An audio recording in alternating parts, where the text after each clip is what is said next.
ان میں سے نمبر 1 ایران ہے۔ اگر ہم چلتے ہیں عرب سے مشرق کی طرف تو ایران ایک اعتبار سے یہ بازی لے گیا ہے پورے عالم اسلام پر۔ ان کے مذہبی عقائد، ان کی فقہ سے ہمیں جو اختلاف ہے وہ ہے اپنی جگہ پر ہے۔ آپ کو معلوم ہے میرے بارے میں کسی کو اشتباہ نہیں ہو سکتا اس اعتبار سے۔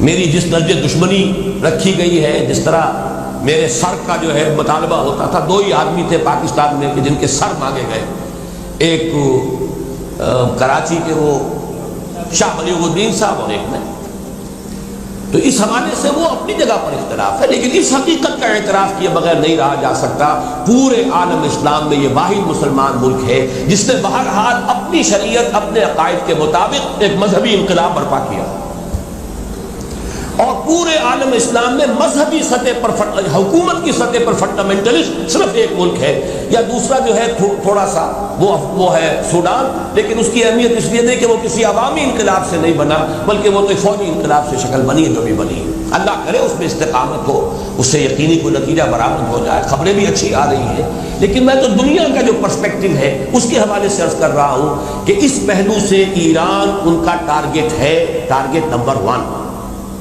ایک خاص اعتبار سے۔ ٹارگٹ نمبر 1 ایک دوسرے اعتبار سے ہم ہے، وہ میں بعد میں عرض کروں گا۔ چونکہ حکومت کی سطح پر فنڈامنٹلزم ہے اور وہ آیا ہے ایک عوامی انقلاب کے نتیجے میں، پھر ان کے پاس تیل کی دولت ہے، اس کے خلاف اکنامک سینکشنز بھی ہو جائیں تو اگر لیبیا کھڑا ہو سکتا ہے تو بہرحال وہ بھی کھڑا ہو سکتا ہے، اور نقشہ وہ دنیا کو دکھا چکا ہے کہ لڑا دے ممولے کو شہباز، یہ نقشہ بھی اس نے دکھا دیا۔ یہ ہے ایران کا معاملہ۔ نمبر 2 پاکستان۔ پاکستان 400 برس کی تجدیدی مساعی کا امین ہے، امانت دار ہے۔ پورے ہندوستان میں مجدد الفسانی رحمۃ اللہ علیہ، شاہ ولی اللہ دہلوی رحمۃ اللہ علیہ، سید احمد بریلوی رحمۃ اللہ علیہ، ان کا جہاد، پھر اس 20ویں صدی عیسوی میں یا 14ویں صدی ہجری میں علامہ اقبال جیسا مفکر، مولانا مودودی جیسا مصنف، مولانا الیاس جیسا مبلغ، شیخ الہند جیسا مجاہد حریت، پورے عالم اسلام میں ان کا پیرلل کوئی موجود نہیں۔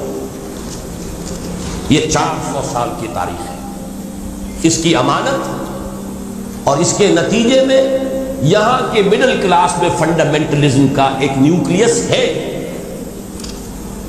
اگرچہ حکومت کی سطح پر کوئی پیش رفت نہیں ہو سکی آج تک، بلکہ اب تو پسپائی ہو رہی ہے، اب پیچھے ہٹ رہے ہیں۔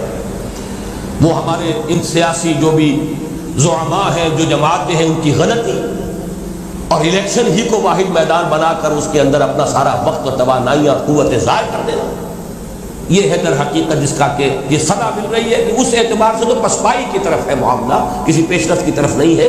لیکن باہر والے تو دیکھتے ہیں نا کہ اندر کیا کچھ مواد موجود ہے۔ اگر مڈل کلاس میں وہ فنڈامنٹلزم کا بارود موجود ہے تو کسی بھی وقت اس کے اندر جو ہے وہ کوئی دھماکہ ہو سکتا ہے۔ دوسری بات جو ان کے لیے ایک اعتبار سے ٹارگٹ نمبر 1 ہمیں بنا رہی ہے، وہ ہمارا ایٹمک نو ہاؤ ہے۔ پورے عالم اسلام میں اور کسی کے پاس نہیں۔ اسلامی بم اگر بنے گا تو یہی بنے گا۔